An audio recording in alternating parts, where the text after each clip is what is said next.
concluded. This is the final word of the seers of the truth. People use this word conclusion very, very loosely.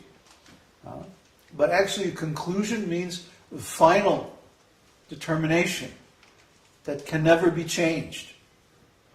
Because here we're talking on the level of absolute truth.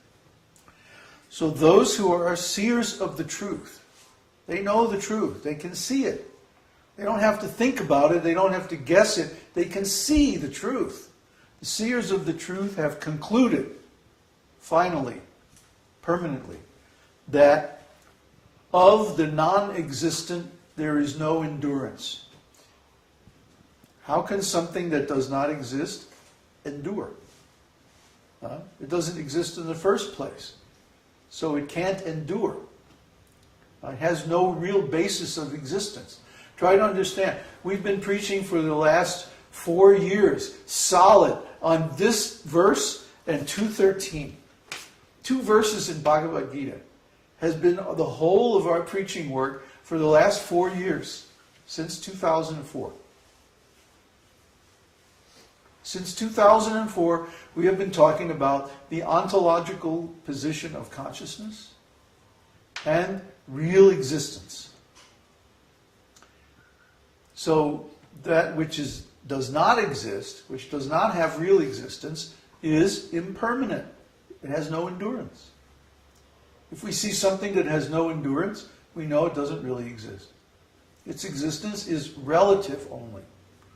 It may exist in some sense, but it doesn't have real existence. It doesn't have absolute existence. So what does? Of the existent, there is no cessation, no end. That which exists has no end, and therefore also has no beginning. Try to understand. The only thing in our experience in this world that has no beginning is consciousness and the soul itself. The soul has no beginning because it's spiritual energy of Krishna. That spiritual energy is there along with Krishna, just like the sunshine is there along with the sun. If the sun didn't have sunshine, we wouldn't even know it existed. Because the energy and the energy of the energetic reveals the energetic. Just like the sunshine reveals the sun. Similarly, the energy of Krishna is the soul and consciousness. So, when that energy is revealed, it also reveals him. That's why the saying, the old Hermetic saying, as above, so below. We have consciousness, therefore the Lord has consciousness. Why? Because we are the energy of the Lord. He is the source. He is eternal, therefore we are eternal. Nityo nityanam chaitanash chaitananam. That's so beautiful, this philosophy. So perfect. Nityo nityanam. He is the eternal, one eternal from which many eternals have come. Chaitanash chaitananam. He is the one conscious entity from which all conscious entities have come. The sunshine comes from the sun. The rain comes from the ocean. The dust on the floor comes from the dirt, the earth. But the soul comes from God. And consciousness comes from the supreme conscious entity, the ocean of consciousness, who exists eternally without beginning or end. That's what nityo means. Nityam. Or satam. Sat means eternal, eternal existence. Na bhavo vidyate sataha. There's no changing qualities of the eternal. Asataha vidyate bhava. There's of the non-existent, na asataha. The asat means that which does not really exist. Does not have that quality of eternality. Does not have permanent existence. Therefore it has a beginning and an end. in this material world, there are 7 stages of manifestation, which are,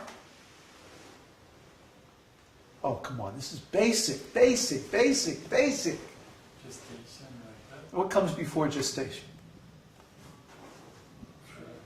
Conception. Conception. Duh. Conception.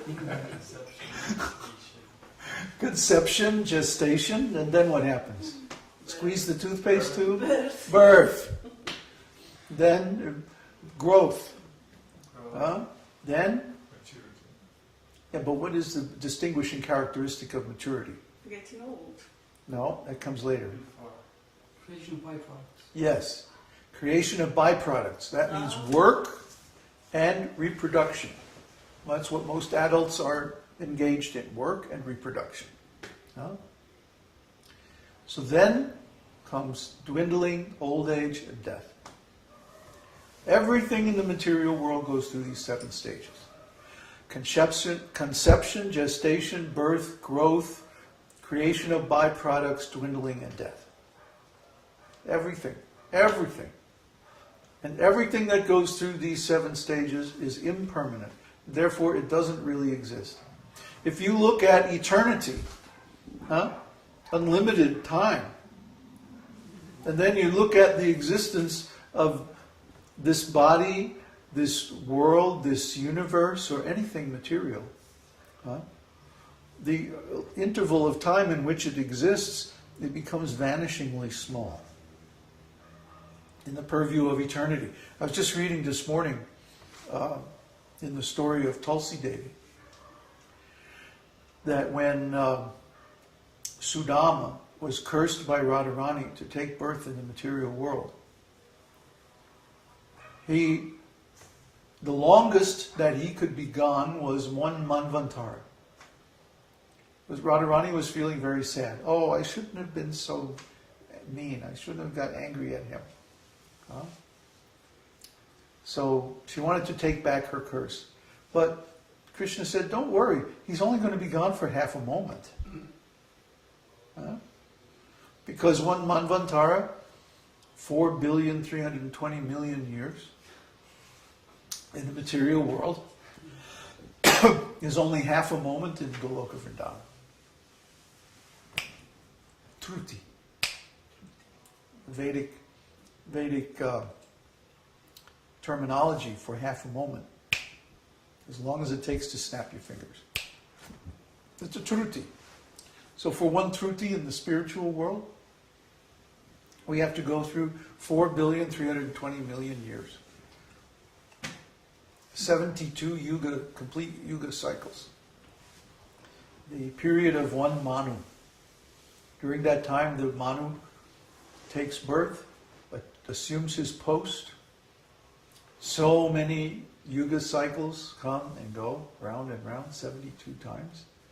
And then the Manu is finished. He leaves his body. So during that time, how many millions and billions of human beings are born and die? All that. But this is only 1 moment in the spiritual world, half a moment. So we can understand that which exists eternally, even in the spiritual world, has real existence. That which comes and goes, that churning ocean of birth and death in the material world, that doesn't really exist. All this that we're going through now is just nothing. Less than half a moment. Just like when you see a flash of lightning. It's even faster than... it's just a couple of milliseconds. 10 milliseconds or something like that. So, that's our whole birth, death, the whole history of the country that we live in, the whole history of Western civilization, takes place in the flash of a lightning bolt in Goloka Vrindavan. It's nothing. It's nothing. Everything we think is so big and important is actually just nothing. Like they say, don't sweat the small stuff.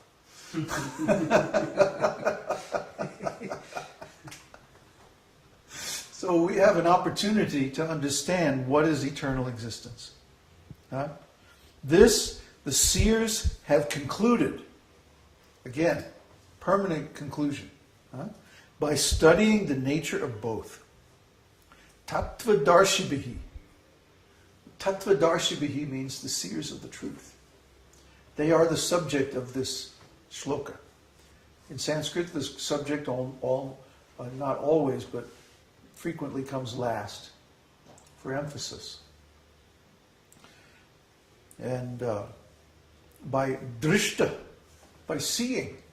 Drishta means direct observation of the different ways of ascertaining truth. Drishta is one, and what's another one? Anybody? Shruti. Shrav